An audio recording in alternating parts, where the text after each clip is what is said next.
ये जो सामूहिक तर्पण का हम अभियान लेके चले हैं अयोध्या फाउंडेशन के माध्यम से, ये समर्पित है उस जागृति को और उस हिंदू शौर्य को जिसे हम जो हमारे मानस में कहीं सोया हुआ सा है। हमारा वो गौरवशाली जो इतिहास है वो उसकी जानकारी अपने बच्चों तक लाना, अपने भावी पीढ़ी तक लेकर के आना। घर के काम कराने के लिए बुलाना किसे पड़ेगा, ये तो मुझे सोचना पड़ेगा। तो जब मैंने बुलाया तो मैंने देखा एक ही समुदाय का था, हर जगह इलेक्ट्रीशियन वही, कारपेंटर वही, प्लम्बर वही। तो 2022 से हम लोगों ने इस विषय पे काम करना शुरू किया।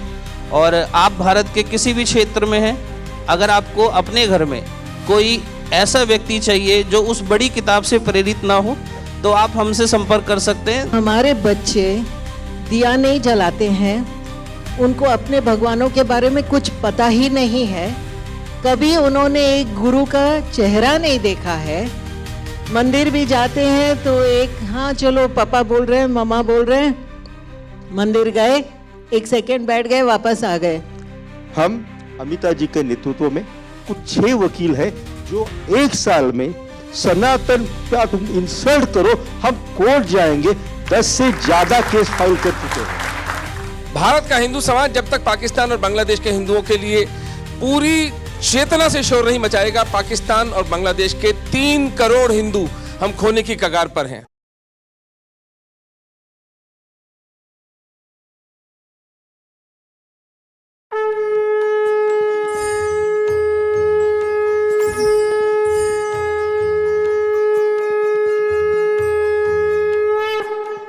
सनातन संस्कृति एवं समाज की रक्षा, इस समाज संवाद का अब हम शुभारंभ करने वाले हैं।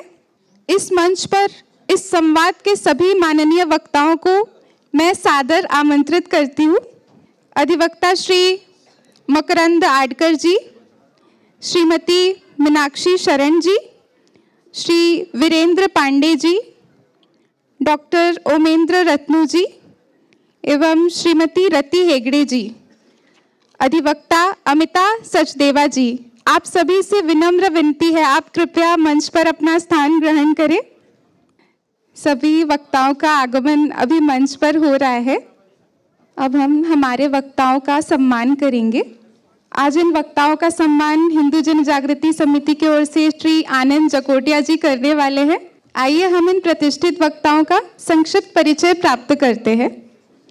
सबसे पहले अधिवक्ता श्री मकरंद आडकर जी, आप सर्वोच्च न्यायालय में न्यायविद है और कानून एवं समाज के जटिल विषयों पर आप गहरा ज्ञान रखते हैं।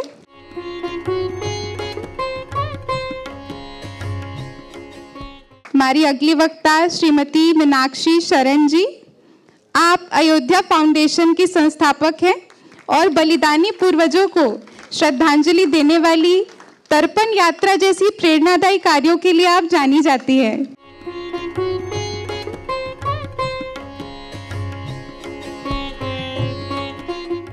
हमारे अगले वक्ता हैं श्री वीरेंद्र पांडे जी, आप असम में शूरवीर प्रोग्राम के संस्थापक हैं और हिंदू रोजगार आंदोलन के माध्यम से आप स्वावलंबन की दिशा में कार्यरत हैं।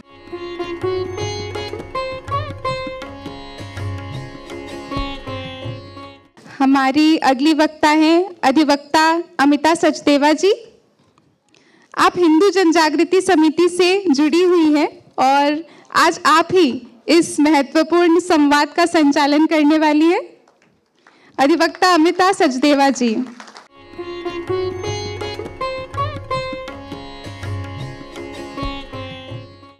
अब हम अगली वक्ता की ओर जाएंगे।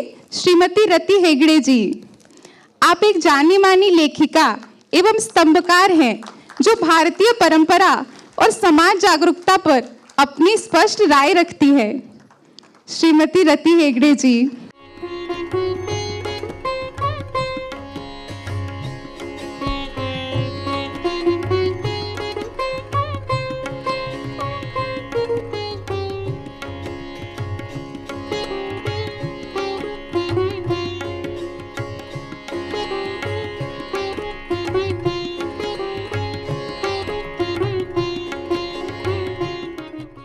अब मैं इस सत्र की संचालिका अधिवक्ता अमिता सचदेवा जी से विनम्र विनती करती हूँ कि आप इस मंच को संभालें और इस समाज संवाद का विधिवत प्रारंभ करें।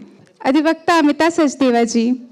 आज का हमारा विषय जो है समाज और संस्कृति, तो समाज और संस्कृति कैसे आपस में जुड़े हुए हैं और इन दोनों का हमारे जीवन में क्या महत्व है, इस विषय के ऊपर आज हम चर्चा करेंगे। और हमारे साथ एस्टीम्ड पैनलिस्ट बैठे हैं, आप सभी का मैं स्वागत करती हूं और आप सभी को नमस्कार। सामने मेरे जो संतगण बैठे हैं, चरणों में प्रणाम। हमारे साथ मीनाक्षी शरण जी हैं, मैं उनका परिचय देना चाहूँगी। मीनाक्षी शरण जी एक उद्यमी होने के साथ साथ अयोध्या फाउंडेशन की संस्थापक हैं, संचालक हैं, जो भारतीय कला, संस्कृति और सनातन परंपराओं के पूर्ण जागरण के लिए कार्यरत हैं।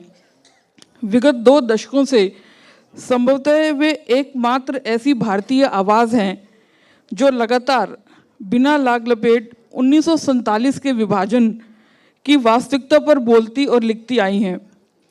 जिन असंख्य हिंदुओं ने 7वीं सदी से आज तक धर्म की रक्षा के लिए अपने प्राण त्याग दिए, अपनी हिंदू पहचान के कारण उनको मार दिया गया, उन करोड़ों हिंदुओं को कृतज्ञता व श्रद्धांजलि अर्पित करने के लिए वे गत 10 वर्षों से सामूहिक तर्पण का अभियान चला रही हैं।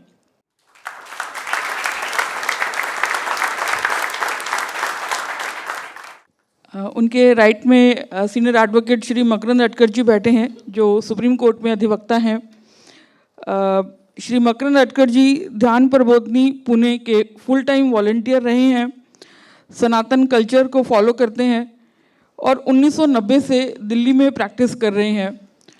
और मेरा भी ये सौभाग्य है कि मुझे भी उनके साथ काम करने का एक अवसर मिला और जो भी सनातन धर्म से रिलेटेड केसेस में काम मैं करती हूँ तो मकरंद सर की पूरी गाइडेंस में करती हूँ और उनका पूरा सहयोग रहता है। मेरे राइट में श्री वीरेंद्र पांडे जी हैं। ये एक शूरवीर नाम से एक प्रोग्राम चलाते हैं।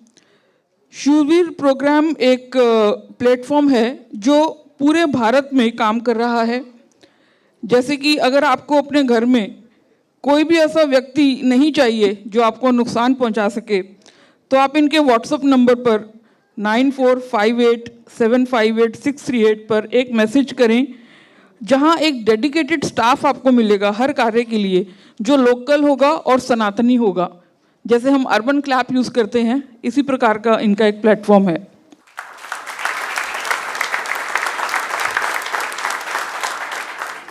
हमारे राइट में डॉक्टर ओमेंद्र रत्नू जी बैठे हैं। डॉक्टर ओमेंद्र रत्नू जी जयपुर के प्रख्यात ENT सर्जन हैं, जो अपने अस्पताल के साथ साथ एक निमित्तकम NGO और धर्माश फाउंडेशन के माध्यम से विस्थापित हिंदू शरणार्थियों, दलित समाज और ज़मीनी हिंदू संगठनों के लिए सक्रिय रूप से कार्य कर रहे हैं। हिंदू समाज के अस्तित्व, इतिहास और सांस्कृतिक चेतना उनके मुख्य विषय हैं, जिन पर वे देश विदेश में जागरूकता फैलाते हैं। हमारे एकदम लेफ्ट में श्रीमती रति हेगड़े जी बैठे हैं, उनका मैं संक्षिप्त परिचय बताती हूँ। रति हेगड़े जी मुंबई में स्थित लेखिका एवं स्तंभकार हैं। भारतीय संस्कृति, इतिहास, धर्म और सामाजिक विषयों पर आप लगातार लेखन करते हैं। टेल्स ऑफ भारत पुस्तक की लेखिका हैं, जिसका उद्देश्य बच्चों और बड़ों को भारतीय परंपराओं व मूल्य से परिचित कराना है। आपके लेख विभिन्न वेब पोर्टल्स और मंचों पर प्रकाशित होते हैं। तो चर्चा को आगे बढ़ाते हुए मैं सबसे पहले मीनाक्षी शरण जी से प्रश्न पूछना चाहूँगी। मीनाक्षी जी, जो आप सामूहिक तर्पण का एक प्रक्रिया करते हैं, इतने सालों से करते आ रहे हैं, तो वो क्या है सामूहिक तर्पण? हम सभी को कृपया बताइए। नमस्ते, आप सभी को मेरा प्रणाम। विगत 1400 वर्षों में भारत की हिंदू पहचान मिटाने के लिए हम पर हजारों आक्रमण हुए हैं और 14 सदियों में धर्म, आस्था, संस्कृति और अपनी हिंदू पहचान बनाए रखने के लिए एक आंकलन के अनुसार कम से कम 80 करोड़ हिंदू 1400 वर्षों में मारे गए हैं और 50 लाख तो केवल भारत विभाजन के समय ही निर्दोष हिंदू मार दिए गए थे। इससे आप अनुमान लगा सकते हैं कि वो 1400 वर्षों में जो नंबर है वो कैसे जस्टिफाई होता है। दुर्भाग्यवश उन मरने वाले या जिन्होंने अपनी आहुति दी, अपने प्राणों की आहुति दी, उन हिंदुओं का ना तो शास्त्र सम्मत कोई अंतिम संस्कार हुआ और ना ही उन्हें किसी ने श्राद्ध तर्पण दिए। विश्व के इतिहास में, मानव इतिहास में ये सबसे बड़ा नरसंहार है, हिंदू नरसंहार, जो सतत चला आ रहा है। 7वीं सदी में राजा दाहिर के सर से लेकर कन्हैया लाल सर तन से जुदा तक निरंतर चलता आया है। ये नरसंहार जो है वो यहूदियों के नरसंहार से 2000 गुना बड़ा है। लेकिन यहूदी, इजरायलीज तो अपना विश्व पटल पर इसको स्थापित कर पाए, अंकित कर पाए, जिससे कि उनको मॉरली ये जस्टिफिकेशन मिलती है कि वो रिटेलिएट कर सकते हैं। लेकिन इतिहासकारों ने हमारा जो हिंदू नरसंहार है, जो विश्व का सबसे बड़ा और निरंतर सतत नरसंहार है, उसे ना तो विश्व के मानस पटल पर कहीं अंकित करा और ना ही हिंदुओं की स्मृति में उसे ला पाए। इतिहासकारों ने तो हमें ये पढ़ाया, 200 वर्ष हमें झूठा इतिहास पढ़ाकर हमारी जो गौरव है और हमें हीन भावना से ग्रस्त करा है। हमारे बच्चे आज भी ये पढ़ के बड़े होते हैं कि ये एक भीरू सभ्यता है, हारी हुई सभ्यता, नपुंसक सभ्यता, जिस पर जब चाहा जिसने चाहा आकर आक्रमण किया और जब चाहा जिसने चाहा आकर के राज कर लिया। अगर ये सत्य होता तो ये प्रश्न भी दुर्भाग्यवश, क्योंकि हमने पढ़ा नहीं, तो किसी ने ये प्रश्न भी नहीं पूछा कि हिंदू स्वाभिमान, हिंदू शौर्य और हिंदू का प्रतिशोध, उसका सामर्थ्य क्या इतना दुर्बल था? यदि इतना दुर्बल था तो हम खड़े कैसे हैं आज तक? आज भी हम 80% अगर कहिए जो कहा जाता है, तो आज भी हम 80% कैसे हैं? और क्यों वो गज़वाए हिंद का जो सपना इस्लाम का है, उसका अध्याय आज भी अधूरा कैसे है? तो ये जो हमारा प्रकल्प है, ये जो सामूहिक तर्पण का जो हम अभियान लेके चले हैं अयोध्या फाउंडेशन के माध्यम से, ये समर्पित है उस जागृति को और उस हिंदू शौर्य को जिसे हम, जो हमारे मानस में कहीं सोया हुआ सा है।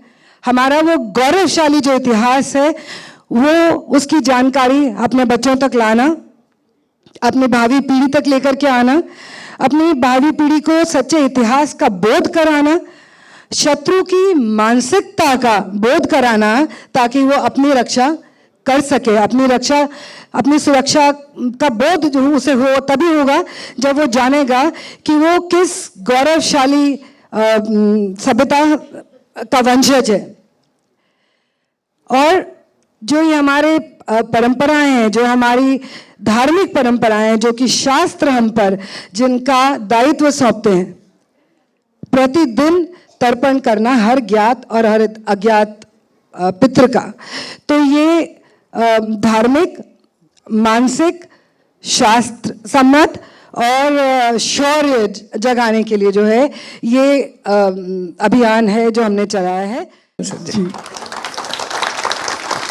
बहुत सराहनीय है मीनाक्षी जी आपका कार्य, और मेरा भी सौभाग्य है कि मुझे भी इस कार्य में सम्मिलित होने का अवसर मिला। अब मैं जाना चाहूँगी श्री मकरंद अटकर जी के पास। सर, जो अभी सुप्रीम कोर्ट में एक मैटर चल रहा है जिसमें एज ऑफ कंसेंट के बारे में बोला गया, जिसमें सुप्रीम कोर्ट ने एक एमिकस क्यूरी अपॉइंट किया और उन्होंने सजेशन दिया कुछ एज ऑफ कंसेंट के बारे में। आप कृपया इसके बारे में बताइए कि क्या मैटर चल रहा है सुप्रीम कोर्ट में। नमस्ते। जय तू जय तू। ये एज ऑफ कंसेंट, मैंने जो अभी कुछ ही दिनों में ये बात बहुत ज़्यादा चर्चा में आ रही है कि एक जो लॉ है पोक्सो, जो बच्चों पे अगर अत्याचार हो जाए फिजिकल, तो वो बड़े कड़ी तरीके से वो आदमी को डील करता है। और उसमें जो बच्चा का उम्र है बच्चे का वो है 18। तो 18 साल के नीचे अगर बच्ची को कोई आहत करे अलग अलग तरीके से, तो वो लॉ बहुत कड़ी तरीके से वो इंसान को डील करता है। ये कुल मिला के पोक्सो एक्ट का मतलब। अब ये कुछ ही दिनों में ये बात क्यों उभरी, तो पहले तो कहूँगा बिना वजह उभरी। बिना वजह ये बात चल रही है, उसका कोई सेंस नहीं बचता है।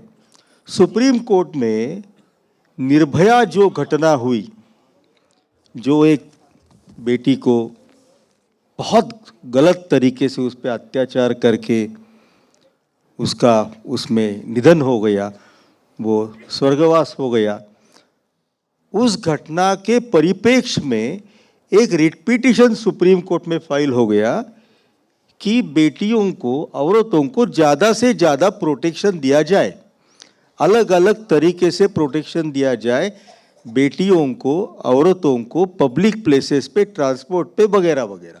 तो ये रिट पिटीशन सुप्रीम कोर्ट में पेंडिंग है। ये रिट पिटीशन का दायरा औरतों को और बेटियों को ज़्यादा अच्छी तरह से प्रोटेक्शन दिया जाए, इतना ही है। पब्लिक ट्रांसपोर्ट में, पब्लिक प्लेसेस में रात के समय पुलिस पेट्रोल बढ़ा दो और हेल्पलाइन ज़्यादा से ज़्यादा अरेंज करो, इतना ही दायरा है। अब हुआ क्या, हम सनातन की तकलीफ कहाँ हो गई, सनातन को तकलीफ कहाँ हो गई। सुप्रीम कोर्ट ने उस केस में कोर्ट को मदद करने के लिए, जिसे अमाइकस क्यूरे बोलते हैं, उनको अपॉइंट कर दिया इंदिरा जयसिंह मैडम को। अब इंदिरा जयसिंह मैडम ने वो रिट पिटीशन जिसका दायरा पूरा अलग है, सिर्फ बेटियां और औरतों को public places, transport, helpline etcetera protection कैसे बढ़ाए, अगर कोई विक्टिम हो जाए तो उसको मुआवजा, कॉम्पेंसेशन कैसे मिले, जल्द से जल्द कैसे मिले, ये दायरा है उस पिटीशन का। वो अमाइकस क्यूरी इंदिरा जयसिंह, उसके मत प्रणाली पूरी जाहिर है, ओपन लेफ्टिस्ट है। उसने उस रिट पिटीशन में एक एफिडेविट फाइल कर दिया और उसमें बिना वजह ये लिख दिया कि पोक्सो में उम्र जो है 18 से 16 करी जाए। ये शुरुआत हो गई डिस्कशन की। उसके पहले 2-3 जजमेंट भी है, एक मध्य प्रदेश हाईकोर्ट का, एक मद्रास हाईकोर्ट का है, कि उसमें भी वो हाईकोर्ट ने कहा है कि वो उम्र कम की जाए। ये फैक्ट है कि 18 से 16 करी जाए। कोर्ट ने कह दिया, रेकमेंड कर दिया। कोर्ट कोई लॉ पास नहीं करता, कोर्ट ने अपना मत दे दिया, मगर जो ट्रेंड दिखता है वो एग्जैक्टली उल्टा है। Legislative child marriage prohibition act जो 1929 का था, तब लड़की की उम्र थी 14, लड़के की थी 18। वो अमेंड हो गया 1978 में, उम्र हो गई लड़की की 18, लड़के की 21। 2006 में अमेंड हो गया, मगर 18 और 21 वैसी ही रही। अब सबसे इंपॉर्टेंट बात यह है कि 2020 में गवर्नमेंट ने एक टास्क फोर्स अपॉइंट कर दिया जया जेटली जी के नेतृत्व में, और उसने पूरी पढ़ाई करके ऐसा रिकमेंड किया कि लड़की की मिनिमम एज ऑफ मैरिज 21 होना चाहिए। और वैसे 2021 में एक बिल भी पेश किया गया जहां लड़की की minimum age of marriage is 21। तो ट्रेंड इज समथिंग डिफरेंट। ये जो अभी बात निकली है चर्चा की कि ये 18 से 16 ये वगैरह, जितना भी मैं कोर्ट समझता हूँ कुछ नहीं होने वाला। ये बेतुकी बात कोर्ट के सामने पेश की है। कोई अलग रिट पिटिशन में ऐसा कोई स्पेशल रिट पिटिशन फाइल नहीं हुआ है कि 18 से 16 करोड़। मैं थोड़ा सा बैकग्राउंड बताती हूँ। जैसे सर बता रहे हैं कि ये जो अमिकस क्यूरी ने सजेशन दिया कि जो एज ऑफ कंसेंट है वो 18 से 16 कर देनी चाहिए।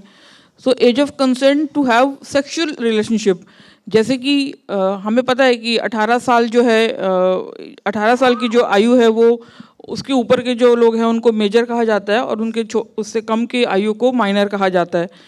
तो उनका ये कहना है कि हमारे भारत में 15-16 वर्ष के भी जो बच्चे हैं वो बहुत मैच्योर्ड हैं, उनको परमिशन दे देनी चाहिए। उनको 18 साल की आयु की आवश्यकता नहीं है। वो 15-16 साल की आयु में भी इतने समझदार होते हैं कि इस प्रकार के वो डिसीजन ले सकते हैं। सर कंटिन्यू करेंगे। ये प्रोग्रेसिव ओपिनियन है या रिग्रेसिव है, ये सवाल है कि उम्र 18 से 16 करी जाए, ये रिग्रेसिव या प्रोग्रेसिव इज ए क्वेश्चन। ये जब हम एज ऑफ कंसेंट और ये 16 से 18 जब बात कर रहे थे, मैंने 2-4 पॉडकास्ट भी किए अमिता जी के साथ।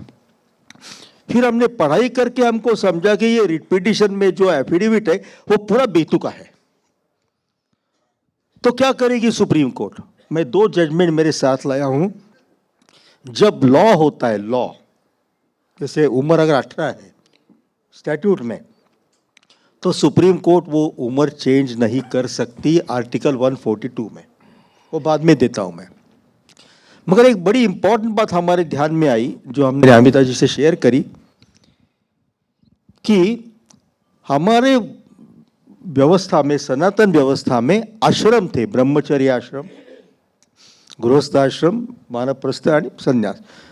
तो हमने ऐसे बात करते करते सोचा कि ये 25 की मुझे बहुत ही तकलीफ हो रही है।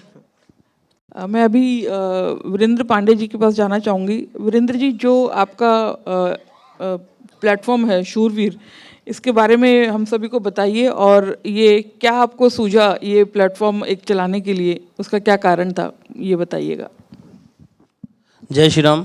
सबसे पहले तो हिंदू जन जागृति समिति को बहुत बहुत आभार मंच देने के लिए, और हमारे परम पूज्य डॉक्टर अठावले जी, उनकी प्रेरणा और भगवान श्री कृष्ण और हमारे छत्रपति शिवाजी महाराज की प्रेरणा से जो ये कार्यक्रम चल रहा है, और उनसे प्रेरित होके आने वाली जनरेशन भी ऐसा कुछ ना कुछ करती रहेगी, मुझे पूरी आशा है। शूरवीर प्रोग्राम बेसिकली ये आपका हमारा सबका मिलके एक सिस्टम है जिसकी ज़रूरत जो है थी तो बहुत पहले से, लेकिन इसको लॉन्च किया था 2021 में। कारण ये था कि मैं उस समय असम में सिलचर में था। तो सिलचर में मेरी जॉब थी, मैं IIT के लिए पढ़ाता हूँ, केमिस्ट्री पढ़ाता हूँ। तो मैंने ये महसूस किया कि मुझे घर के काम के लिए अगर किसी को बुलाना है, या मुझे कैब करनी है, या फिर मुझे कोई भी ऐसा काम करवाना है जो कि मैं नहीं कर सकता क्योंकि मैं अलग डोमेन में हूँ, तो उसके लिए मैंने एक व्यक्ति को बुलाया अपने घर में। और जैसा कि वो दूसरे विशेष समुदाय से था, तो वो मेरी भावनाएं नहीं समझता था। वो मंदिर के ऊपर पैर चढ़ के इलेक्ट्रिसिटी रिपेयर करना स्टार्ट कर दिया उसने। तो ये मेरा एक ट्रिगर पॉइंट था। अनफॉर्चुनेटली उसके कुछ दिनों बाद ही जैसा कि आप जानते हैं कोविड आ गया था। तो कोविड में मैंने ये महसूस किया कि ये एक ख़ास समुदाय के लोग ही कुछ डॉक्टरों पर थूकते हैं या नर्सेस पे थूकते हैं। तो मेरे को लगा कि ये ऐसी क्या समस्या है कि जो इनकी खुद की हेल्प कर रहा है ये उसी पे क्यों थूक रहे हैं। ऐसी बहुत सारी वीडियोस आप लोगों ने उस समय देखी होगी। तो समस्या जो है मुझे दिखी कि ये कुछ खास समुदाय के लोग ही करते हैं, तो क्यों ना इसके बारे में पढ़ा जाए। बाई चांस की बात है कि कोविड लग गया था, जॉब में जो है वर्क फ्रॉम होम हो गया था। तो उस समय जो है मैंने रिसर्च करना शुरू किया कि ये क्या है, इसमें ऐसी क्या मानसिकता है कि किसी को भी कोई थूक रहा है, कोई भी बम बांध के फट रहा है। तो मैंने फिर इंटरनेट पे सर्च करना चालू किया, तो मुझे दिखे नीरज अत्री जी। जब 2021 में मैंने ये पढ़ा तो मुझे समझ में आ गया कि अगर ये इसी तरह चलता रहा तो हमारे खुद के समाज में लोग हैं, उन्हें लगता है कि ये हमारी तरह ही एक धर्म है, हमारी कुछ और मान्यता है, हम किसी और गॉड को मानते हैं, वो किसी और गॉड को मानते हैं। लेकिन यहाँ पे कुछ उल्टा है। यहाँ पे वो जो गॉड है, जो अरब में जो भी है, उसको सिर्फ कुछ लोग ही इंसान दिखते हैं, बाकी सब वाजिबुल कत्ल दिखते हैं। तो अगर ये ऐसा ही चलता रहा तो आने वाले समय में मैं तो ऑफिस जा रहा हूँ, लेकिन घर में बैठी मेरी पत्नी या मेरे बच्चे, उनकी सुरक्षा कौन करेगा? चलो सुरक्षा तो चलो मैं एक बार को अपने बच्चों को ट्रेनिंग दे दूंगा, लेकिन एट द एंड मुझे घर के काम कराने के लिए बुलाना किसे पड़ेगा, ये तो मुझे सोचना पड़ेगा। तो जब मैंने बुलाया तो मैंने देखा एक ही समुदाय का था, हर जगह इलेक्ट्रीशियन वही, कारपेंटर वही, प्लम्बर वही, है ना, टाइल्स लगाने वाला वही। तो एक चीज़ समझ में आई, मुझे ऐसा लगा कि शायद सिलचर में गलत जगह रहता हूँ, चलो एक काम करते गुवाहाटी मूव करते हैं। तो मैं वहाँ से जो है, गुवाहाटी लगभग 100-150 किलोमीटर है, मैं वहाँ से चला गया। अब जब गुवाहाटी में देखा तो सेम वही समस्या, कैब वाला वही, रिक्शा वाला वही, और पता नहीं कौन उस किताब को सीरियसली ले ले और मेरा कत्ल कर दे, क्या पता। तो उस समय जो है मुझे ये चिंता इतनी गहरी लगी कि मुझे लगा कि इस विषय पे हमें चर्चा तो एटलीस्ट करनी चाहिए लोकल डिस्कोर्स में, सोशल मीडिया पे, स्ट्रीम पे, या जो भी उस समय मीडियम थे। थैंक्स उस समय जो है इंटरनेट बहुत सस्ता था, तो कोई भी कैसे भी विषय में रिसर्च वगैरह कर सकता था। तो 2022 से हम लोगों ने इस विषय पे काम करना शुरू किया। और आप भारत के किसी भी क्षेत्र में हैं, अगर आपको अपने घर में कोई ऐसा व्यक्ति चाहिए जो उस बड़ी किताब से प्रेरित ना हो और आपका कत्ल करने पे उसे वहाँ पे जो उनका किंगडम है वहाँ पर उसे कुछ स्पेशल प्रिविलेजेस जो मिलते हैं उससे प्रेरित ना हो, तो आप हमसे संपर्क कर सकते हैं। दीदी ने हमारा जो है ऑफिशियल नंबर बता रखा है जी। धन्यवाद। बहुत बहुत धन्यवाद वीरेंद्र जी। आप सभी को मैं निवेदन करूंगी कि किसी भी पर्पस के लिए, आपको किसी भी काम के लिए, जैसे वीरेंद्र जी ने बताया, तो इसी नंबर पे कॉल कीजिए ताकि कोई सनातनी जो है वो हर कार्य के लिए आ सके हमारे घर में। मैं रति जी से पूछना चाहूँगी। रति जी, आप लव जिहाद पे बहुत कार्य कर रहे हैं, तो लव जिहाद के जो इंसिडेंट्स होते हैं उनको रोकने के लिए आप क्या बताना चाहेंगे कि हमें क्या करना चाहिए, और अगर इस प्रकार की घटनाएं हमारे सामने आती हैं तो उस सिचुएशन में भी एक आम आदमी को हमको क्या करना चाहिए? श्री गुरुभ्यो नमः।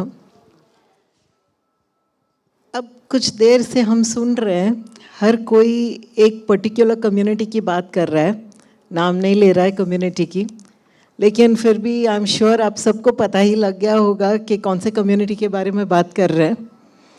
लेकिन क्या आप लोगों को ये आश्चर्य नहीं लगता कि इतना हम सब जानने के बाद भी हमारे बच्चे लव जिहाद का टारगेट बन रहे हैं? क्यों बन रहे हैं? आप में से कई लोगों ने इस विषय में सोचा तो होगा डेफिनेटली, और एक आंसर आपको डेफिनेटली मन में आया होगा कि बाहर के लोग हमको टारगेट कर रहे हैं, वो लोग हमें टारगेट कर रहे हैं, इसीलिए हमारे बच्चे गलत रास्ते पे जा रहे हैं। आप कोई भी डिस्कोर्स देख लीजिए, सब ऐसे ही बात करते हैं कि भाई you know they are targeting us, वो हमारे ऊपर कुछ जादू टोना कर रहे हैं, या वो बहुत हमारे बच्चों को आकर्षित कर रहे हैं, इसीलिए हमारे बच्चे गलत रास्ते पे जा रहे हैं। तो आई वॉन्ट टू जस्ट एकदम स्ट्रेट फॉरवर्ड वे में मैं 3 पॉइंट्स आपको बताती हूँ। एक ये कि शायद वो जो लोग सोच रहे हैं कि ये गलत रास्ते पे इसीलिए जा रहे हैं क्योंकि उनको टारगेट किया जा रहा है, शायद सही है, मैं ना नहीं बोलना चाहती, क्योंकि मैंने खुद देखा है कि कैसे they keep you know attracting the young crowd अलग अलग तरीके से। That is one thing, but more importantly क्या ये ज़रूरी नहीं है कि हम सोचें कि हम कहाँ गलत जा रहे हैं? अब सनातन संस्था से जो जुड़े हैं वो उनको तो पता है कि घर में रोज़ दिया जलना चाहिए, उनके भगवान कौन है, गुरु कौन है, क्या है। लेकिन मैं एकदम दावे के साथ ये बोलती हूँ, एकदम क्लैरिटी के साथ बोलती हूँ कि हमारे बच्चे आज के तारीख में, वो गांव में हो या सिटी में, दिया नहीं जलाते हैं, उनको अपने भगवानों के बारे में कुछ पता ही नहीं है, कभी उन्होंने एक गुरु का चेहरा नहीं देखा है, कभी कोई सत्संग में गए नहीं हैं, मंदिर भी जाते हैं तो एक हाँ चलो पापा बोल रहे हैं, मम्मा बोल रहे हैं, मंदिर गए, एक सेकंड बैठ गए, वापस आ गए। क्यों जा रहे, क्यों जाना चाहिए? व्रत क्या है? शादी के बाद नहीं, उसके पहले भी कर सकते हैं और शादी के बाद भी कर सकते हैं। क्यों करते हैं कुछ पता भी है क्या बच्चों को? अगर हम अपने बच्चों को ये नहीं सिखाएंगे तो कौन सिखाएगा? कोई आने वाला है क्या सिखाने के लिए? और अगर हम नहीं सिखाते हैं तो फिर हम किसी और को कैसे ब्लेम कर सकते हैं? ये मैं डेफिनेटली जानना चाहूँगी, क्योंकि मैंने देखा हुआ है कि जहाँ पर भी मैं गई थी वहाँ बच्चे लोग कभी भी एक शाम का दिया भी नहीं जलाए हैं। मेरे बोलने पर बोलते हैं अरे वो तो मम्मा का काम है। नहीं भाई, मम्मा का काम तो होगा, लेकिन तुम्हारा भी काम है कि तुम अपने बच्चों को ये सिखाओ कि तुमको भी करना चाहिए। कोई भी बहाना बनाओ, बोल दो ना कि आज तो मैं नहीं करने वाली हूँ बत्ती, तुम करो। नहीं बोलते हैं हम लोग।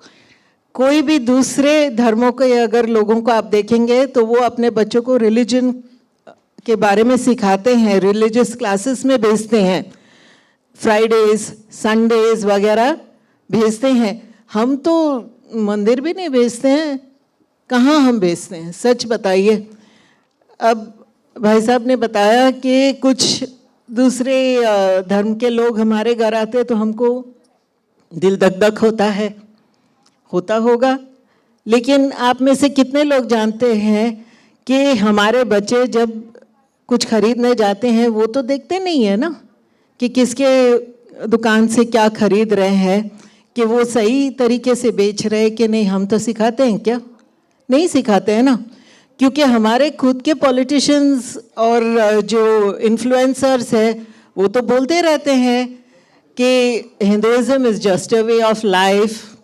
एंड दूसरी बहुत इम्पोर्टेंट सेंटेंस बोलते हैं कि सभी धर्म एक है।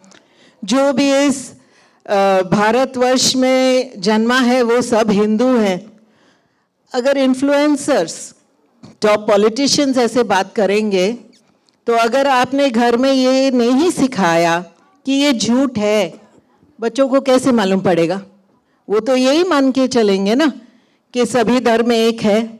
आपने अभी सुना, सभी वक्ताओं ने ये बोला कि सभी धर्म एक नहीं है, तो हम क्यों अलाउ कर रहे हैं हमारे इन्फ्लुएंसर्स को ये बोलने के लिए कि हिंदू कल्चर जो है it is same as every other culture? क्यों हम अलाउ कर रहे हैं? क्यों हम पूछते नहीं है कि आपको कौन अधिकार दे रहा है कि आप ये बोले कि all religions are the same? No, all religions are not the same, and if it will not be taught outside, आपको घर में ये सिखाना बहुत बहुत ज़रूरी है। This is the major point. Second thing, अगर आपने अपने बच्चों को अपने एल्डर्स से, जितने भी आपके बुजुर्ग हैं या फिर आपके रिलेटिव्स, जितने भी आपके सगे बंधु हैं, जितने भी आपके देवता हैं, उन सब से मन से प्रीत अपना प्यार जताना नहीं सिखाया, अगर उनको वो कनेक्शन नहीं आएगा तो आप भूल ही जाइए कि 20 साल के बाद वो अपना ट्रेडिशन फॉलो करेंगे, नहीं करेंगे। अगर आपने ये कनेक्शन बचपन से नहीं बिठाया अपने बच्चों में तो आगे जाके वो नहीं करेंगे। Third very important thing which everybody has spoken about and which I know Ratnu ji will also talk about, अगर आपने अपने पूर्वजों के बलिदान के बारे में नहीं बताया तो उनको कैसे मालूम पड़ेगा कि उनके पूर्वज क्या क्या करके आए हैं इतने सालों में, कि आज भी ये एकमात्र सिविलाइजेशन है जो एंशिएंट भी है, जो प्राचीन भी है, आधुनिक भी है और हमेशा रहेगी। ये उनको समझाने के लिए बहुत ज़रूरी है कि आप अपने शास्त्र के जितने भी कहानियां हैं वो सिखाएं।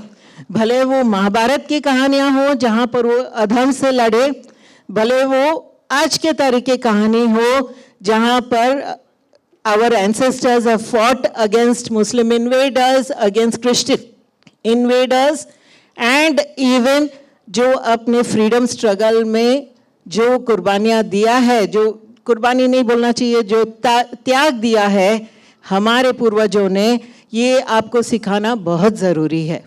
जी रति जी, हम सभी आपकी बात से सहमत हैं कि लव जिहाद की जो घटनाएं हैं उनका सबसे बड़ा कारण एक यही भी है कि हमारे बच्चों को धर्म शिक्षा नहीं है। जी बिल्कुल। अब मैं डॉक्टर रत्नू जी से पूछना चाहूँगी, आपका जो धर्मांश फाउंडेशन है वो काफ़ी सालों से, मुझे लगता है 15 साल से ज़्यादा हो गए हैं, जो विस्थापित हिंदुओं के लिए कार्य कर रहा है, उनके लिए फंड्स भी कलेक्ट करता है उनके वेलफेयर के लिए। और सुप्रीम कोर्ट में भी ऐसे बहुत से केसेस चल रहे हैं जिनका डायरेक्ट इम्प्लीकेशन है नेशनल सिक्योरिटी पे। तो मैं आपसे निवेदन करती हूँ कि आप इस विषय के बारे में बताइए हम सभी को।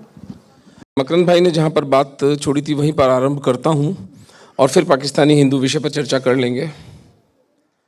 आपने कहा कि अकारण हो रही है एज ऑफ कंसेंट 18 से 16। बिल्कुल मैं आपसे सहमत नहीं हूं, ये अकारण नहीं है, इसके पीछे कारण है। एक समाज है जो व्यभिचार के लिए उन बच्चियों को 18 से 16 साल की एज ऑफ कंसेंट पर लाना चाहता है। और मजे की बात देखिए, पार्लियामेंट में नहीं चलेगा ये काम पार्लियामेंट के माध्यम से नहीं हो रहा है, supreme court. Sir, is this not a case of judicial overreach? I said कि केस जो सुप्रीम कोर्ट में पेंडिंग है उसमें 16-18 ये कहीं भी सब्जेक्ट नहीं है। प्लीज अंडरस्टैंड, निर्भया केस के कॉन्टेक्स्ट में लड़कियों को और औरतों को ज़्यादा से ज़्यादा प्रोटेक्शन दिया जाए, हेल्पलाइन दिया जाए, विक्टिम कॉम्पेंसेशन दिया जाए, ये वो रिट पिटिशन का कैनवास है। सुप्रीम कोर्ट के जजमेंट से कॉन्स्टिट्यूशन बेंच जजमेंट में साथ में लाया हूँ 2023 का, कि आर्टिकल 142 जो सुप्रीम कोर्ट की सर्वोच्च ताकत मानी जाती है, उसमें भी हम लॉ में चेंज नहीं करेंगे। जहाँ लॉ है उसको टच नहीं करेंगे। ये कुरापा जो इंदिरा जयसिंह मैडम ने की कि कोई अलग ही वो writ petition, Nirbhaya writ petition में एफिडेविट डाला और वहाँ उसने लिख दिया कि 18 से 16 करो। ये बेतुका मैं बोला कि ये रिट पिटिशन में ये सवाल उठ ही नहीं सकता, क्योंकि सुप्रीम कोर्ट लेजिस्लेटिव पावर नहीं कर सकता। इसीलिए अकारण, इसलिए कि सुप्रीम कोर्ट जो करने वाला ही नहीं है उसकी हम चर्चा कर रहे हैं। एक बात ये हो गई, सुप्रीम कोर्ट कुछ नहीं करने वाला, ये पहले बता रहा हूं मैं आपको। And I have 2 judgments with me, right, I have brought with me कि सुप्रीम कोर्ट 142 में लॉ चेंज नहीं करता। आज उम्र 18 है, पार्लियामेंट अगर 16 करना चाहता है तो बात अलग है, सुप्रीम कोर्ट कुछ नहीं कर सकता। इंदिरा जयसिंह के एफिडेविट के वजह से जो समाज में चर्चा हो गई, ये जरूरत थी नहीं। एक बात ट्रेंड दिखाता है लेजिस्लेटिव का कि उम्र बढ़ रही है। 1929 में 14 थी लड़की की, 2006 में आते आते वो 18 हो गई, और 2021 का जो बिल अभी इंट्रोड्यूस हुआ है उसमें लड़की की कम से कम उम्र 21 ये रेकमेंड की है। वो बिल का क्या होगा देखा जाएगा। Am I clear? Have I made myself clear, doctor साहब? Thank you. सो अगर सुप्रीम कोर्ट इसमें कोई अंतर कर ही नहीं सकता तो हमारे राजस्थान में कहावत कही जाती है, 2 पैसा की हांडी टूटी पर गंडक की जात पता पड़ गई। यानी 2 पैसे की हांडी टूटी लेकिन कुत्ते की औकात पता लग गई। इन लोगों ने 18 साल से 16 साल की आयु का एक मंतव्य प्रदर्शित करके ये दिखा दिया कि ये पेडोफिलिया एक शब्द है अंग्रेजी में जिसमें एक मानसिक रुग्णता होती है किसी वयस्क पुरुष में कि वो बच्चों के साथ यौन शोषण करे। जिन लोगों ने ये पिटीशन डाली भी है, जो मकरंद भाई कह रहे हैं, और वो जो मंतव्य अपना स्पष्ट किया है, उनका सामाजिक बहिष्कार नहीं होना चाहिए। उनके ऊपर सार्वजनिक रूप से जब लोगों में वो मिले, ये जो भी नाम बताया था इन्होंने, उस पर थूको सबके सब जाकर। इंदिरा जयसिंह पर थूकना चाहिए लोगों को। इस देश को वेश्यालय बनाना है, वेश्यालय बना दे इस देश को। तुम हो कौन?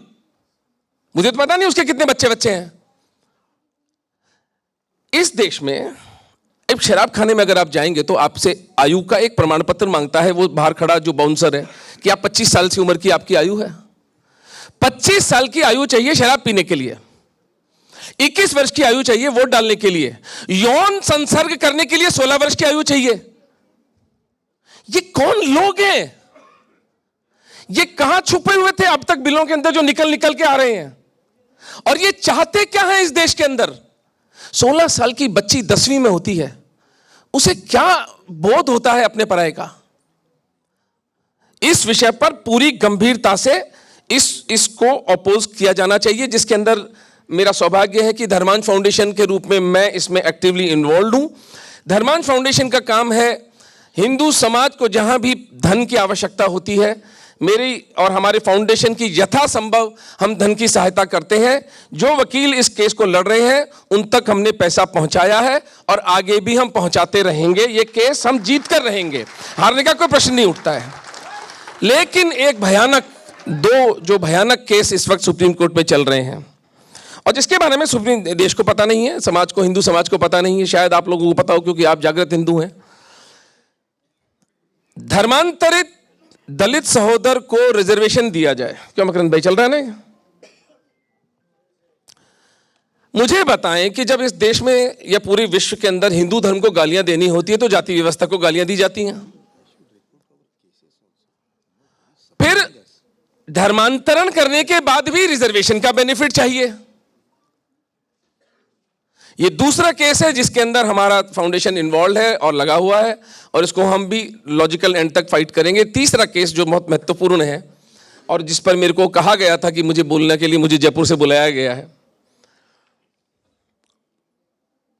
जनवरी 2024 में परम आदरणीय योगी आदित्यनाथ जी की सरकार ने एक नोटिफिकेशन जारी किया कि इस देश में, उत्तर प्रदेश में समस्त हलाल सर्टिफिकेशन गैर कानूनी हैं।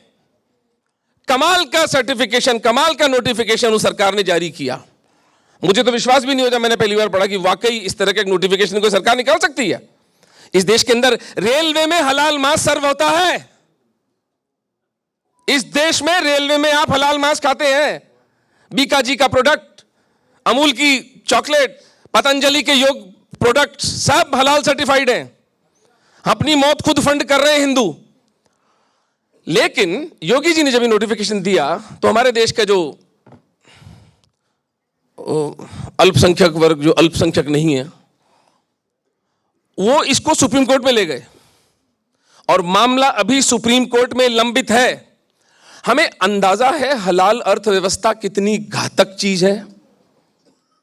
एक समानांतर इकोनॉमी खड़ी कर दी गई, एक पैरेलल इकोनॉमी इस देश में चल रही है जिसके ऊपर किसी एनफोर्समेंट डायरेक्टरेट, किसी आईबी, किसी पुलिस, किसी रिजर्व बैंक का कोई कंट्रोल नहीं है।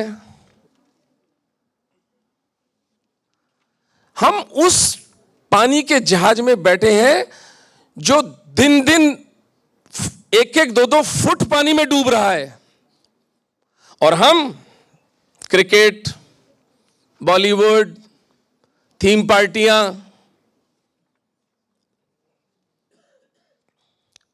इस तरह शादियां, क्या कमाल है साहब।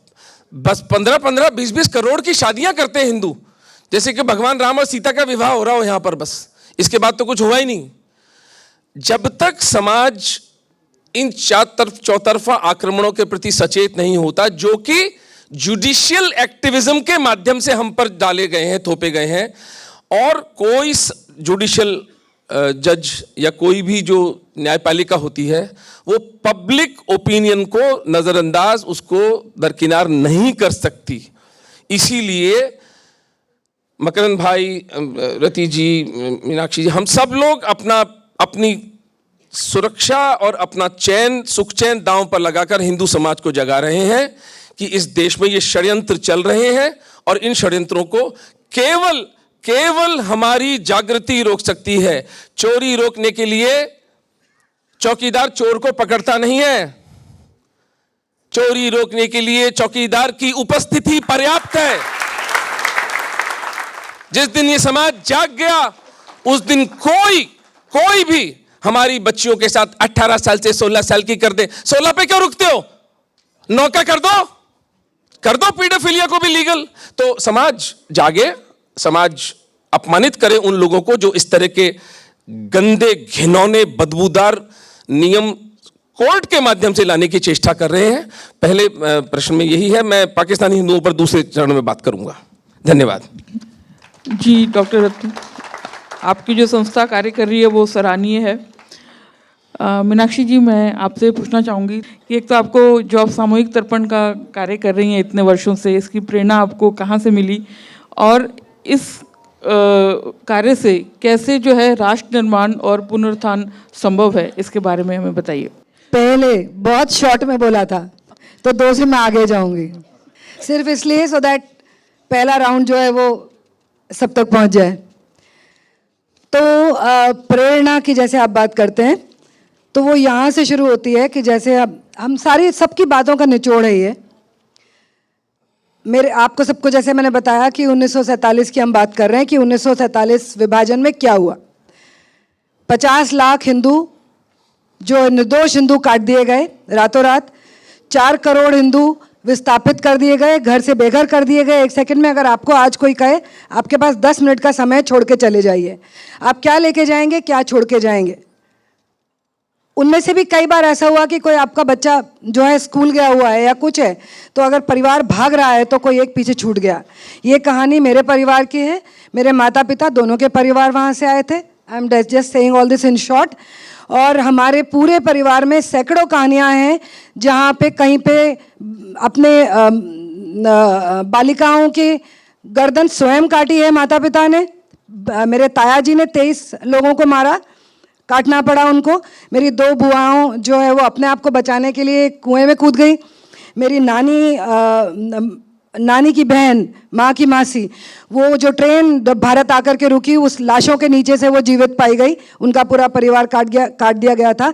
एक हमारी माँ की कज़न सिस्टर जिसका अभी पता चला कि वो वहाँ पर जिस हवेली की वो मालकिन थी उस हवेली के नौकर ने उनको छुपाया था और सेक्स स्लेव बना करके उनको रखा हुआ था, वो उनके अभी पता चला। तो इस तरह की कहानियाँ केवल वो मेरे परिवार की नहीं थी, वो उन 50 लाख हिंदू जो कटे, क्योंकि यहाँ पर एक भी परिवार जो है वो जीवित नहीं आया। एक क्या कहते हैं उसको, प्रॉपर साबुत पूरा परिवार जो है वो नहीं आया था। पूरा परिवार एक भी यहाँ नहीं पहुँचा था। दिल्ली में हर चौथा व्यक्ति जो था वो रिफ्यूजी था। अब सारी बातों का निचोड़ ये जो रति जी ने कहा, जो रत्नू जी ने कहा, जो किसी ने भी कहा कि जागृति, मुझे बचपन से ये पढ़ाया गया, मुझे बचपन से ये बताया गया। इसीलिए ये जो जिज्ञासा जागी इतिहास जानने की, उसका शोध करने की, केवल 47 पे नहीं रुका, सब जानते हैं। और आज के बच्चे तो नहीं जानते 47 के बारे में। 1905 के बंगाल के विभाजन के बारे में जानेंगे क्या? अगर वो 1947 नहीं जानते तो जानेंगे क्या? वो राजा दाहिर का सर कटा, थाल में सज करके उनकी 2 बेटियों के साथ खलीफा के पास भेजा गया। 1946 में चौधरी का सर काटा गया, उसकी 2 बच्चियों को गुलाम सरवर जो था खलीफा सूफी, उसके पास भेजा गया, उसका राजेंद्र लाल चौधरी का सर और उसकी 2 बेटियां।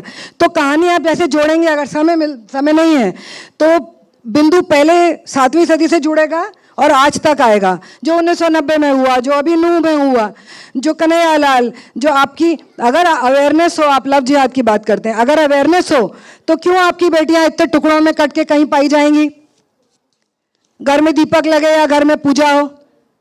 अभी अभी कोई सा भी ऐसा बॉलीवुड का गाना, अगर कल शंकराचार्य जी से सुना मैंने कि उन्होंने एक श्लोक पढ़ा, उन्होंने कहा श्लोक बोलिए मेरे साथ, किसी ने नहीं बोला, कोई नहीं बोल पाया। उन्होंने कहा ठीक है मैं एक गाना बोलता हूँ, वो बोलिए। उन्होंने गाना शुरू किया, तू हिंदू बनेगा ना मुसलमान, सब शुरू हो गए। किसी को सरकाज़्म भी समझ नहीं आया कि तुम्हारे दिमाग में ये है। तो वो उस समय से लेके आज के मॉडर्न समय तक कि आप क्या कर रहे हैं, तो वो जो इतिहास है सामूहिक तर्पण से जो हम कर रहे हैं, कैसे आपने कहा पुनरुत्थान होगा। हर वर्ष मैं जा कर के कुछ 2,000-2,500 लोगों के साथ हरिद्वार पे गंगा जी के तट पर वो सामूहिक तर्पण करती हूँ। लेकिन 10 वर्षों में उसके साथ गुरु जी की कृपा से हिंदू जन जागृति समिति सनातन संस्था भी जुड़ी है। काका भी इस वर्ष आए थे, अमिता जी भी आई। ऐसे हिमाचल, उत्तराखंड, MP, अभी राजस्थान तक हमारा कोई ऐसा ग्रुप नहीं बन पाया, लेकिन देश के हर कोने में, ना सिर्फ देश के हर कोने में, इवन विदेशों में हजारों जगहों पर एक ही समय यानी सर्वपितृ अमावस्या के दिन, एक ही दिन यानी सर्वपितृ अमावस्या के दिन, एक ही समय यानी कुतुब मुहूर्त, एक ही ध्येय लेकर के सामूहिक तर्पण किनका? उन 80 करोड़ हिंदुओं का जिनके कारण मेरा तिलक, मेरा जनेऊ, मेरा नाम, मेरा हिंदू पहचान आज तक जीवित है। वो किसी जगह 10, किसी जगह 20, किसी जगह 1000, किसी जगह 5000 लोग जुड़ करके एक ही दिन, एक ही समय वो सामूहिक तर्पण करते हैं। और आपको जानकर ये बहुत प्रसन्नता होगी कि स्कूल के बच्चे बस भर के आते हैं।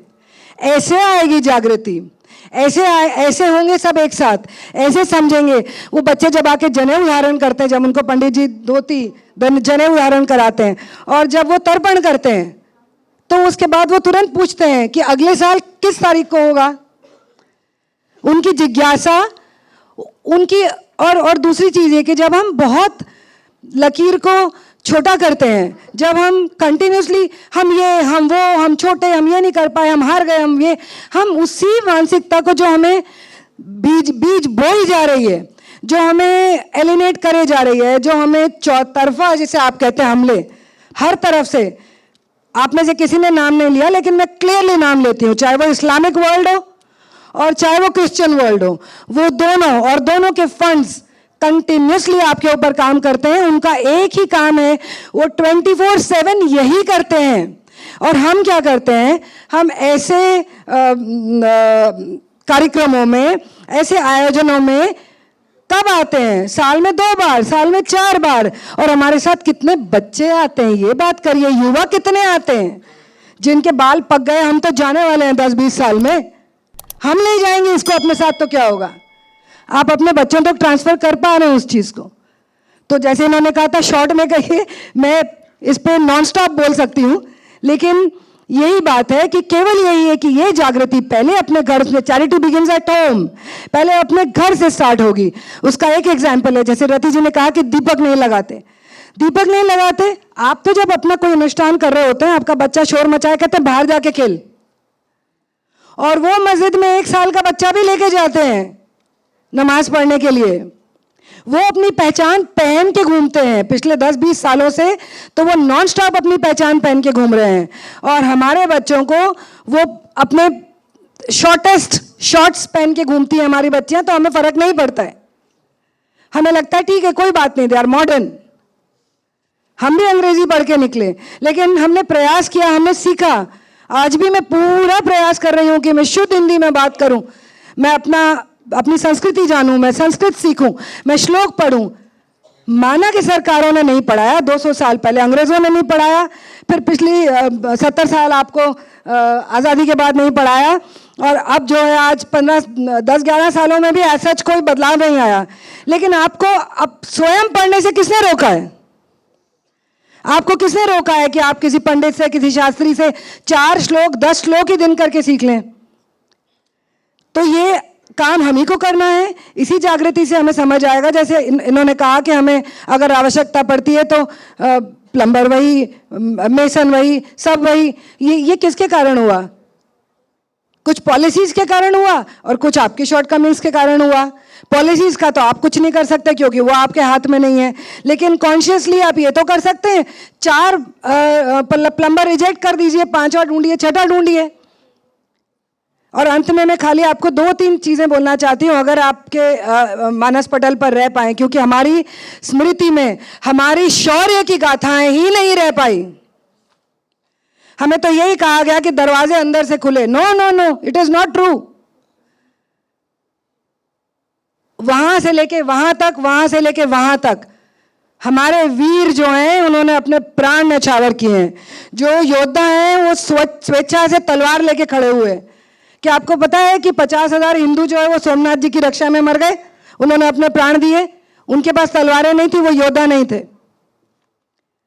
तो ऐसा नहीं हुआ कि आपकी जो है खाली चूड़ियां पहन करके यहाँ सारे बैठे थे। अगर सिंध गिरा 80 साल के बाद, 80 साल की लड़ाई के बाद सिंध गिरता है, और उसके बाद बप्पा रावल यहाँ से जाते हैं खदेड़ने के लिए अरबियों को, और जो रावलपिंडी है वो 100 किलोमीटर पे उन्होंने पोस्ट स्थापित किए, मिलिट्री पोस्ट स्थापित किए। जब गजनवी आया और जब सोमनाथ जी पे हमला हुआ तो उसके बाद एमपी से उठ के, धार से उठ के राजा भोज गए वहां तक खदेड़ने उसको।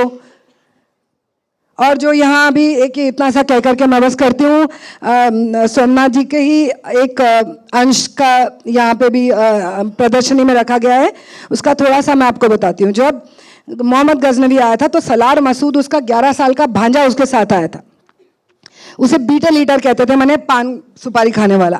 तो जब हिंदू जब जाते थे, क्योंकि हमेशा ये हुआ है कि हमारी मूर्तियों को हम छुपा देते थे, हम पानी में या हम कहीं भी ले जा करके छुपा देते थे अपने भगवानों को, जब हमें लगता था कि हम नहीं लड़ पाएंगे।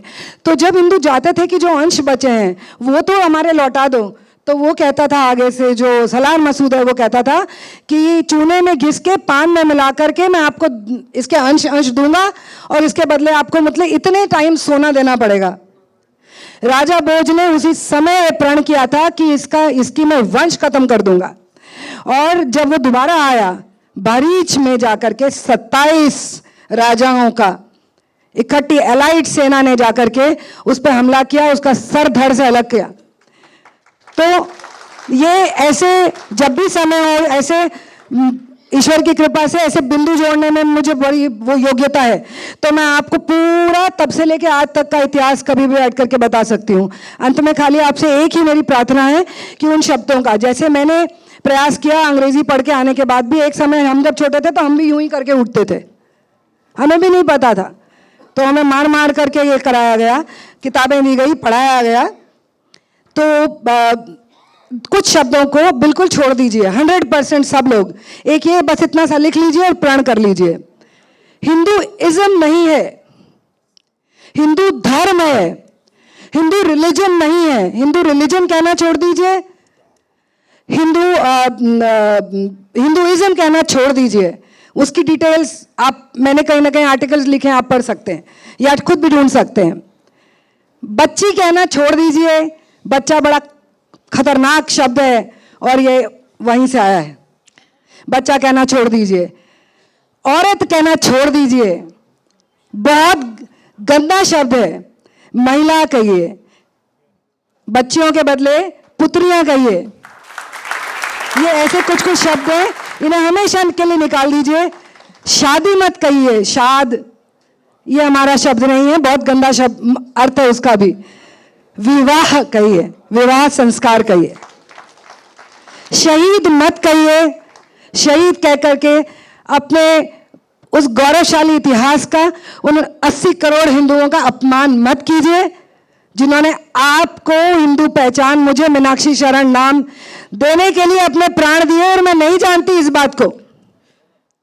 उसका अपमान शहीद कह के मत कहिए, करिए, वो बलिदानी है, उसने अपने प्राणों की आहुति दी है हमारी सभ्यता और हमारे धर्म को बचाने के लिए, हमारी हिंदू पहचान को बनाने के लिए। आप भी गर्व से अपनी हिंदू पहचान पहन के घूमिए। बस केवल मैं इतना ही आपसे कहना चाहूँ। बहुत बहुत धन्यवाद। जी मीनाक्षी, हम सभी ध्यान रखेंगे कि कैसे शब्दों का उपयोग करना है। मैं कहूँगा मैडम को कि मन, आत्मा, विचार बदल रहे, शब्द भी बदलेंगे। कुछ आदत है, कुछ देर तक चलती रहेंगी, मगर बदलाव अंदर से होना है, वो हो रहा है। ये भगवा ऊपर ही भी नहीं है, अंदर भी है। मेरा सब्जेक्ट मैं 1 मिनट में कंक्लूड करता हूँ। एक ही मेरी रिक्वेस्ट है कि ये उम्र का जो है 18 से 16, यह 100% गंदी सोच वाले कहीं हमको सोचने पे मजबूर कर रहे, होने वाला कुछ नहीं है। कुल मिला के मैं 2 जजमेंट लाया था सुप्रीम कोर्ट के, आपको परेशान नहीं करता सुप्रीम कोर्ट के जजमेंट पढ़वा के, मगर सुप्रीम कोर्ट ने 5 जजेस ने लिख दिया है 2023 में कि हम आर्टिकल 142 में लॉ में कुछ हाथ नहीं डालेंगे। तो जो लॉ है 1800, उसका कुछ नहीं हो सकता। सुप्रीम कोर्ट या हाई कोर्ट रिकमेंड करेंगे, लेजिस्लेचर अल्टीमेट होता है, उसको अगर करना है तो बात अलग है, मगर हम जन संगठन जन जागृति है तो वो भी कुछ नहीं हो सकता। मगर उसके लिए जन जागृति और जन संगठन इसको कोई ऑप्शन है नहीं। एक बात सिर्फ मैं कहना चाहूँगा कि हम जब एज की बात कर रहे थे तो हम ये जो आश्रम की व्यवस्था जो थी, ब्रह्मचर्य, गृहस्थाश्रम, वानप्रस्थ, और तो हमने ऐसा सोचा, मैंने और अमिता जी ने, कि ऋषियों ने कुछ तो सोचा होगा, नहीं तो 25-25 नहीं करते। तो पता है आपको क्या हमको समझा, हम तो मेडिकल साइंस वगैरह कुछ जानते ही नहीं है। हमने ग्रे एनाटॉमी पढ़ लिया और कुछ आर्टिकल निकाले और ये पाया हमने कि प्री फ्रंटल रीजन जो ब्रेन का है वो डेवलप होते हो तो इंसान को 25 साल लगते हैं। और ये पोर्शन जो है वो डिसीजन मेकिंग का पोर्शन है, प्लानिंग का पोर्शन है। हम सही तरीके से डिसीजन नहीं ले सकते जब तक हमारा ये पोर्शन डेवलप नहीं होता, और उसके लिए इंसान को 25 साल लगते हैं। देखो ऋषियों ने क्या सोचा। जाबाल उपनिषद में चौथा आश्रम आया, नहीं तो पहले संन्यास आश्रम नहीं था, 3 ही आश्रम थे, ब्रह्मचर्य, गृहस्थ, वान। जाबाल उपनिषद में चौथा भी आश्रम आया, 25-25 साल का विभाजन हो गया। हमारे ऋषियों ने जो देखा था, जो मॉडर्न साइंस आज बात करे। आखिरी बात, तो एज की परेशानी मत रखो। पार्लियामेंट सोचेगा, पार्लियामेंट उल्टा सोच रहा है, और उल्टा सोचने की बात मेडिकल साइंस के वजह से है। जन जागृति जन संगठन में एक बात करना चाहूँगा, हम अमिता जी के नेतृत्व में कुछ 6 वकील है जो 1 साल में सनातन पे तुम इंसल्ट करो, हम कोर्ट जाएंगे, 10 से ज्यादा केस फाइल कर चुके हैं। 10 से ज्यादा। राणा अयूब, करिश्मा अजीज, निर्देश सिंह, एमएफ हुसैन डीएजी, छोटे से छोटे केस कोर्ट से सुप्रीम कोर्ट तक। हमको फाइनेंस की भी लोगों की ऑफर आई, हमने बोला ये हमारा काम है, कागज का खर्चा भी हम डिवाइड करके ले लेंगे, किसी से मदद नहीं लेंगे, कोर्ट में तो जाते ही रहते हैं, ये हमारा काम ही है। और मैं दावे के साथ कहता हूं कि 1 साल में जो दिल्ली में घटनाएं होती थी अपमान की, उसमें 90% कमी महसूस हो रही है। अभी कोई भी हिम्मत करेगा तो उसको अमिता सचदेव याद आएगी कि अमिता जी के नेतृत्व में मकरंद आड़कर और हमारे 2-3 साथीदार हैं, हम तुरंत कोर्ट में जाके केस फाइल करते। मगर एक बात कह के मैं एंड करूंगा, एमएफ हुसैन जहाँ डीएजी, जहाँ नग्न चित्र लगे हनुमान जी के और गणपति जी के, मैं अमिता जी और 2-4 वकील लोग छोड़ के एफआईआर रजिस्टर करने के लिए हमारे साथ कोई नहीं था। कोर्ट में हम निचली अदालत से सुप्रीम कोर्ट में गए, हम 4-5 लोगों के सिवा छठावा नहीं था, और हम कहते रहे कि कारवा जुड़ता जाएगा, अभी तक 5 ही है। तो डॉक्टर साहब कुछ होना है तो जुड़ना पड़ेगा। अगर जुड़ेंगे तो गणपति की नग्न प्रतिमा लगाने के पहले उनको ये दहशत लगेगी कि नीचे 5,000 10,000 लोग इकट्ठा हो जाएंगे। ये अगर दहशत है ना तो कोई सोचेगा नहीं। बहुत बहुत धन्यवाद आपके। बहुत बहुत धन्यवाद सर। मैं वीरेंद्र जी से पूछना चाहूँगी, वीरेंद्र जी जो आप कार्य कर रहे हैं, और मैंने सुना था कि आप जो बांग्लादेशी हिंदू रिफ्यूजीज़ हैं या पाकिस्तानी हिंदू रिफ्यूजीज़ हैं उनको फ्री ट्रेनिंग देते हैं या देने का प्रयास कर रहे हैं, तो इस विषय में आप मतलब कैसे कर पा रहे हैं? क्या आपको कोई डिफ़िकल्टीज़ का सामना करना पड़ रहा है? जी, इस पे मैं 2 मिनट बाद आता हूँ। फ़िलहाल पहले मैं ये बता देता हूँ कि मैं भारत के हर क्षेत्र में भ्रमण करता रहता हूँ, चाहे वो अपना दक्षिण भारत हो, चाहे उत्तर भारत हो। तो अभी हाल ही में मैं नॉर्थ महाराष्ट्र के छत्रपति संभाजी नगर, जलगांव और जालना इनकी मैपिंग करने गया था कि कहाँ कहाँ अपने हिंदू इलेक्ट्रीशियन हैं, हिंदू प्लम्बर हैं, एसी रिपेयरिंग वाले हैं। तो आपको यहाँ पे हमारे साथ बैठे भी हुए हैं हमारे गुरुजन यूनिवर्सिटी के। तो जानकर मुझे इतनी हैरानी हुई कि छत्रपति संभाजी नगर इतना बड़ा शहर होके जहाँ पे एक ज्योतिर्लिंगम भी है, वहाँ पर हमें मुश्किल से 35 हिंदू मिले, जिसमें इलेक्ट्रीशियन भी है, प्लम्बर भी है, कारपेंटर भी है। तो ये जो दशा है, यही लगभग दशा अनफॉर्चुनेटली मेरे घर में कुछ हो गया था तो मुझे वहाँ से आना पड़ा, नहीं तो मैं जलगांव की भी मैपिंग करके आता। यही हाल नांदेड़ का है, यही नॉर्थ महाराष्ट्र का है, यही कर्नाटक का हाल है और आने वाले समय में। अच्छा, यहाँ पे एक और चीज़ मुझे एड्रेस करनी है कि हमें पता नहीं ऐसा क्यों लगता है कि प्लम्बर का काम छोटा है, इलेक्ट्रिशियन का काम छोटा है, पता नहीं ऐसा क्यों लगता है। लेकिन मैं आपको बता दूं, आप नॉर्मल डिग्री ले लो, बीए कर लो, एमए कर लो, आपकी नौकरी में ज़्यादा से ज़्यादा आपको 20,000 या 25,000 से शुरुआत होगी।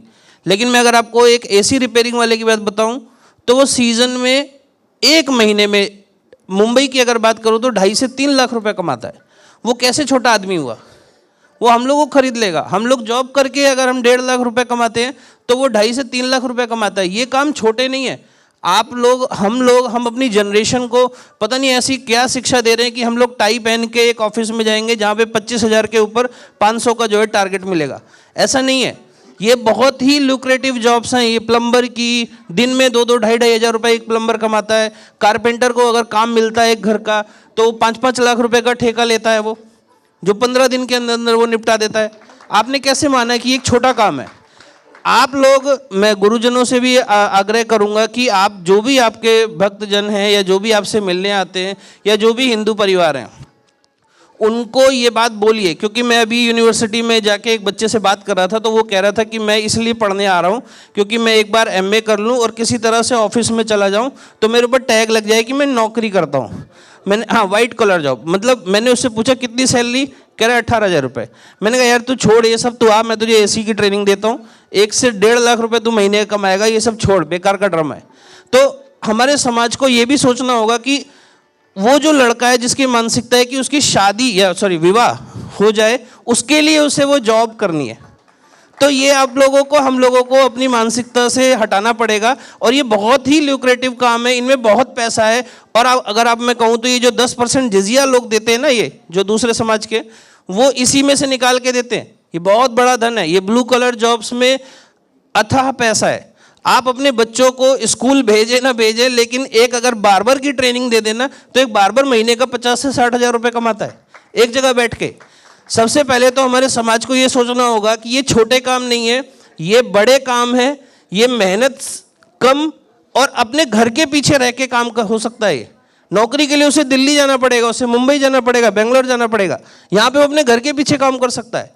तो ये दूसरा, हम लोग क्या कर रहे हैं कि अभी ट्रेनिंग के विषय में आता हूँ, जो जिस व्यक्ति को हम काम दे रहे हैं, जैसे मान लीजिए अभी सीज़न आने वाला है, फरवरी से एसी की सर्विस आ जाएगी। तो हमारे जो एसी के जो रिपेयरिंग वाले हैं, उनकी हालत ये हो गई है कि इतना काम आता है, उन्होंने असिस्टेंट रखना चालू कर दिए। वो असिस्टेंट को सिखा रहे हैं, ट्रेनिंग दे रहे हैं। मतलब उनसे काम संभल नहीं रहा है, क्योंकि हमारे पास ऑप्शन नहीं था, अचानक ऑप्शन मिल गया और अच्छा ऑप्शन मिल गया तो काम ज़्यादा से ज़्यादा आ रहा है। अब ये जो हमारे पास जो हमारे हिंदू शरणार्थी हैं, चाहे वो पाकिस्तान से हो, चाहे वो बांग्लादेश से हो, उनको हो गया, या हमारा जो युवा है, अपना खुद का युवा है, मेरी आप लोगों से अपील है कि आप उनको ये समझाएं कि वो हमारे साथ जुड़े, हमसे ही सर्विस लें। हमसे जो सर्विस अगर आप लेंगे तो हम जो काम उनको देंगे, हम उन्हें प्रेशराइज कर सकते हैं कि आप जो है इनकी ट्रेनिंग कराओ। हमें कुछ नहीं चाहिए होता, हम ना कस्टमर से लेते हैं ना सर्विस प्रोवाइडर से कुछ लेते हैं। हम सिंपली क्या कहते हैं कि जो भी सर्विस आ रही है आप इससे कराएं, और बदले में ये हमारे किसी आदमी को ट्रेनिंग देके इस फील्ड में परमानेंट स्टेबल कर रहा होगा। तो उसके लिए सभी लोगों से आग्रह है कि आप लोग सर्विस लेना प्रारंभ करें हम लोगों से ही, आपका कोई आर्थिक लॉस नहीं होगा।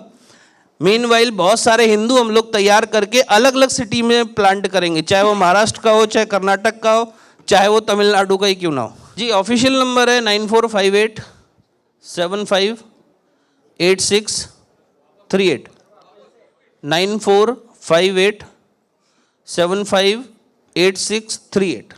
इस पे आपको सिर्फ व्हाट्सएप पे हाई लिख के भेजना है, वो ऑटोमेटिकली एक शूट होगा मैसेज, उसके हिसाब से इंस्ट्रक्शन फॉलो करिए और आपको immediately local Hindu service provider मिल जाएगा। धन्यवाद। जय श्री राम। पाकिस्तान से विस्थापित हिंदू और अब बांग्लादेश के अंदर जो हिंदुओं का नरसंहार चल रहा है, इस पर अत्यधिक संवेदना और अत्यधिक चेतना हिंदू समाज के अंदर, भारत का हिंदू समाज जब तक पाकिस्तान और बांग्लादेश के हिंदुओं के लिए पूरी चेतना से शोर नहीं मचाएगा, पाकिस्तान और बांग्लादेश के 3 करोड़ हिंदू हम खोने की कगार पर हैं। हम सतत हिंदुओं का एक चिंतन अपने ड्राइंग रूम में क्या होता है, डेमोग्राफी, हमारे नंबर्स कम हो रहे हैं, हमारी जनसंख्या कम हो रही है कि नहीं हो रही है भाई? सब मानते हैं इस बात को। और ऐसे फूहड़ समस्या के समाधान की सब अपने बच्चों को बोलेंगे और बच्चे पैदा करो। कौन पैदा करेगा तुम्हारे कहने से बच्चे पैदा? समय है हमारे पास। ये 3 करोड़ बने बनाए हिंदू, महादेव को ढोकने वाले, बालाजी को ढोकने वाले, विषमतम परिस्थितियों में यहां चावल की बोरी पर हिंदू धर्म छोड़ने वाले लोग, और ये तलवार की नोक के सामने हिंदू बने रहते हैं। एक सम्मान से जीने का मौका इन्हें दिया जाए, क्योंकि यदि पाकिस्तान और बांग्लादेश के हिंदुओं को हमने नहीं बचाया, मैं आज आपको अपने 25 वर्ष की साधना के बाद यह घोषणा करता हूं, भारत में भी हम हिंदू नहीं बच सकते। जलते घर को देखने वालों, फूस का छप्पर आपका है। वो पाकिस्तान में जो बच्ची उठी, बांग्लादेश में जो हिंदू बच्ची, वो किसी और की नहीं, आपकी मेरी है। जलते घर को देखने वालों, फूस का छप्पर आपका है, उसके पीछे तेज हवा है, आगे मुकद्दर आपका है। उसके कत्ल पर मैं भी चुपता, मेरा नंबर अब आया, मेरे कत्ल पर आप भी चुपो, अगला नंबर आपका है। हर हर महादेव। महादेव। मैं सिर्फ एक ही बात बोलना चाहती हूँ, जैसे हाल ही में वर्मा जी का बहिष्कार हुआ, उनको सस्पेंड किया गया, वैसे ही मेरी एक अपील है गवर्नमेंट से कि अगर कोई भी मुल्ला या जो भी गवर्नमेंट से सैलरी ले रहा है, अगर उसने लव जिहाद के ऊपर दूसरों को प्रोत्साहित किया तो उनको भी बहिष्कार होना चाहिए, उनका भी बहिष्कार होना चाहिए और उनकी सैलरी भी रद्द करानी चाहिए। ये मेरी अपील है गवर्नमेंट से। सभी वक्ताओं का बहुत बहुत धन्यवाद।